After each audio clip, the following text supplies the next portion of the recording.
YouTube! What's good, guys? It's your boy TD, and I'm back again with another video from Fantasy Good Sports, guys. And today's video is going to be on my top 12 tight end power rankings. Yes, guys, my top 12. So, guys, make sure you hit the like button and subscribe to this channel. This is cutting-edge content. And, guys, if you want to win championships, check out my catalog. Also, guys, if you need consultations, I offer consultations just for $40, guys. And also, guys, sign up for the membership tier. Sign up for the membership tier. All right, let's begin.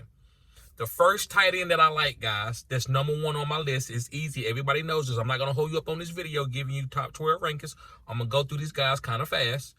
Is Travis Kelce. Yes, guys, Travis Kelce. You know what it is. He's a hybrid tight end. He can play wide receiver. He's one of the best route runners in the whole NFL. He's going to be hyper-targeted by Pat Mahomes.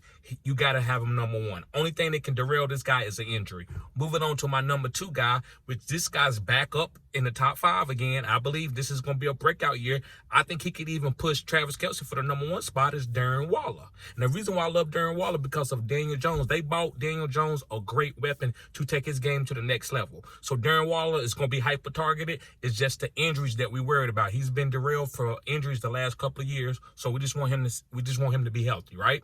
All right, moving on to my number 3 guy. I said what I said. My number 3 guy, and it's Kyle Pitts, and I love Kyle Pitts. A lot of you might not have Kyle Pitts number 3, but you cannot leave that type of upside at the tight end position and move him down. I'm taking that upside over other guys.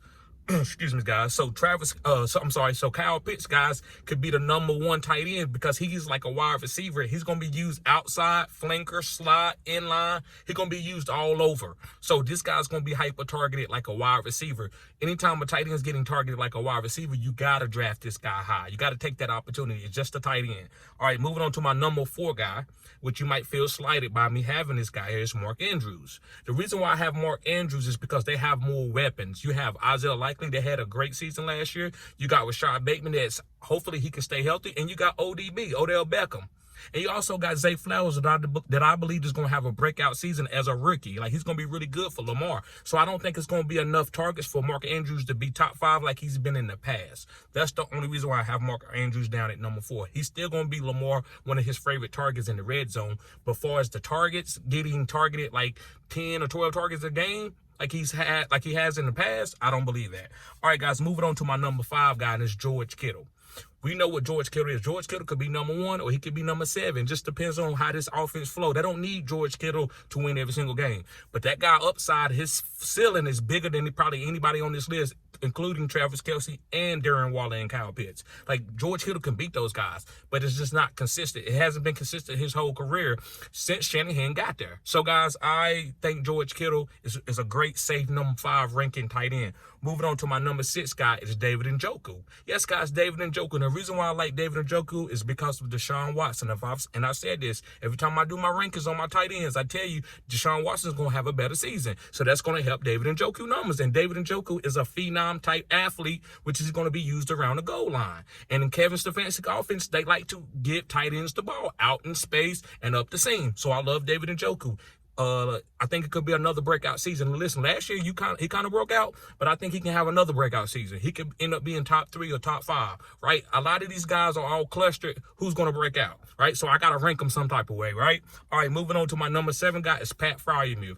I love Pat Freiermuth. I think he's going to be a really great safe target for Kenny Pickett to take his game to the next level. So when George Pickens is double, I think they're going to go to Pat Freiermuth even over Deontay Johnson. He won't have more targets than Deontay Johnson, but he will be the best target in the middle of that field. Pat Freiermuth is going to be a very great safe pick. He's a great inline tight end. He can block. He can go out for passes. He can do it all.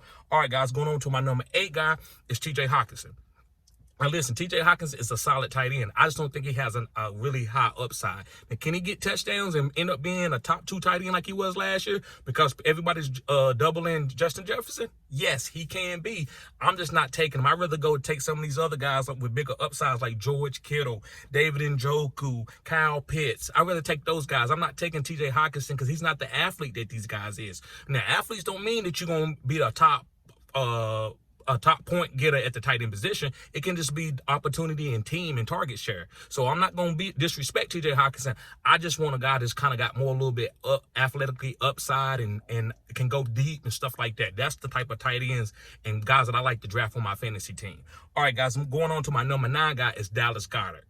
Now, the reason why you have to draft Dallas Goedert, he's a very safe pick. He was playing with Jalen Hurts. Anytime you got a running quarterback, these guys the tight end can eat because the linebackers don't know what to do. They got to be watching out for the quarterback taking off running, and they got to guard the tight end at the same time, and that's hard to do. So usually guys that are running, like quarterbacks that move out the pocket and run, their tight ends are really, really good. So I like Dallas Goedert as a good, safe pick. All right, going on to my number 10 guy, and this guy, I can have this guy down too far. It is Greg Dulcich. Especially with Tim Patrick being out for the rest of the season. Greg Dulcich can end up being a really good weapon for them. Just think about how Sean Payton used Jimmy Graham. Greg Dulcich can have he has a lot of those athletic similar abilities. So I like Greg Dulcich, especially with Russell Wilson being refined by Sean Payton. I think they're going to target Greg Dulcich, and they talk about him playing the joker position, which Alvin Kamara played, which is kind of weird. Like, what? Greg Dulcich, Alvin Kamara, how you going to use them in the same way? Hey, let's see, right? So I'm going to take that risk right there at the number 10 spot. 2 more guys.